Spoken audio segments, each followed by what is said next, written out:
25 წელი გვისრულდება თებერვალში. ჩემმა და ხათუნას ურთიერთობამ ალბათ გაუძლო ამდენი ხანი და ამ ბევრი მithმა-მოთქმა იყო დაენგრევათ ესა დაიშლებიან, ვერ გაუძლებს რაღაცა.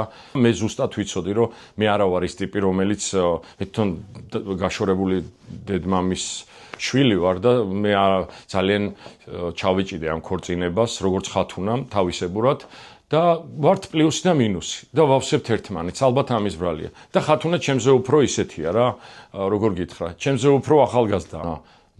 რამოდენიმე პაციენტია მსოფლიოში, მე 4 სტადიით გადარჩენილი და ერთ-ერთი ხათუნა. იმიტომ რომ აჯიბადენში მიყავთ ხათუნა და კონფერენციებს ესწრება ხოლმე და ვიცი ძალიან კარგად სტატისტიკა მსოფლიოში. მაგრამ კიდე გეუბნებით, ბევრჯერ ვამბობ და ეს კიდე მინდა გავიმეორო. სიმსივნე განაჩენი არ არის. მე რექვევით რომ იწერთ ხოლმე კომენტარებს, ეხლა ამაზე გაგცემთ პასუხს. საშუალება არ ჭირდება, ძალები ჭირდება, გვერდში დგომა ჭირდება ადამიანების. დღეს საქართველოში უამრავი მიმართულებით პროექტებია, ჩვენ მაშინ ეს პროექტები არ ქონდა. სკრინინგი და ასე შემდეგ ჩამოთვას აღარ დავიწყებ. ჯანდაცვის რეფორმა დღევანდელი გაძლევს იმის საშუალებას, რომ შენ დაიცვა თავი და შენ გაუფრთხილდე შენ ჯანმრთელობას და არ მიიყვანო ამ მდგომარეობამდე. ჩვენ რო ავად გავხდით, ანუ ხათუნა რო ავად გახდა, ესეთი პროგრამები არ იყო და აი რა გითხრათ, მერიამ რაღაცა თუ არ ვწდები 5000 თუ 3000 ლარი დაგვაფინანსა. რაღაცაზე ყველაზე ბევრს ვამბობ. აი წარმოიდგინეთ, მერიაც კი ვერ აფინანსებდა.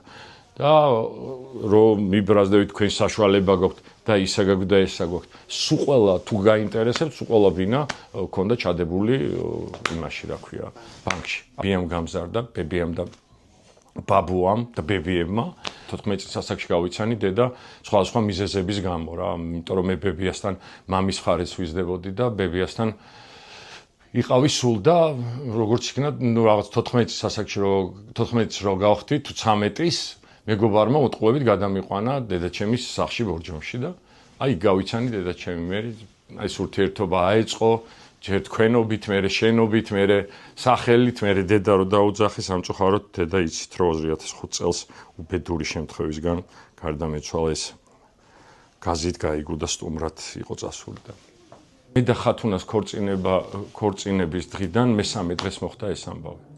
ძალიან მძიმე არ მინდა ეხა მაგთებ, ანუ არ მინდა დავამძიმო, თორე ეს ჩემი ცხოვრებაა და ჩემ ცხოვრებას ვერ გავიქცევ, არასდროს არ მიჭის არაფერზე ლაპარაკი. მესმოდა რომ დედა და მამა გაშორებულები იყვნენ და ძალიან წყნარი ბავშვი ვიყავი, არ მქონდა ეს ზედმეტი კითხვები.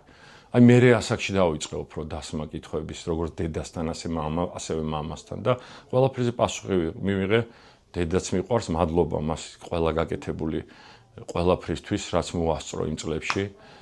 დეიდასაც, ზალიკოს დედასაც დიდი მადლობა ყველაფრისთვის. პოლიტიკური კარიერა როგორ გრძელდება და იქავარ სადაც კულტურაა და იმ მიმართულებით მუშაობ, რომელიც ძალიან დიდ გამოცდილებას მაგძებს, ეს არის კულტურის სამსახურის სიპი, სადაც შედის უმცირესობების, ჩვენს ქვეყანაში უმცირესობების პროექტების განხილვა. სხვადასხვა მიმართულებით ეს იქნება წიგნის გამოშვება, ჩვენს ქვეყანაში ხო ცხოვრობენ აზერბაიჯანული მოსახლეობაც, ანუ ეროვნების და სომხური მოსახლეობის. მე ძალიან დიდი გამოცდილება მივიღე სამცხე-ჯავახეთში მუშაობის დროს და ამიტომ ძალიან ისეთი კომისიის წევრი ვარ ერთ-ერთი, როცა პროექტები არის მათთვის გასაკეთებელი, ესე ვთქვათ, განვიხილავთ სხვადასხვა პროექტს. ხანი რა ვთქვათ, ერთი ნაბიჯით უკან არის ხა გუბერნატორის მოადგილე უფრო დიდი წინა თანამდებობა წინა მხარეს ახარ და სიფში ვთქვათ, აქ გამოცდილებას ბევრს მივიღებ კულტურის მიმართულებით. ამიტომ ჩემთვის სასიამოვნოა ნებისმიერი გამოწვევა ჩემთვის არის სიახლე და ნებისმიერ გამოწვევას აი ყოველთვის ესე ვიღებ, რომ აი აბა რა შეგიძლია სურა.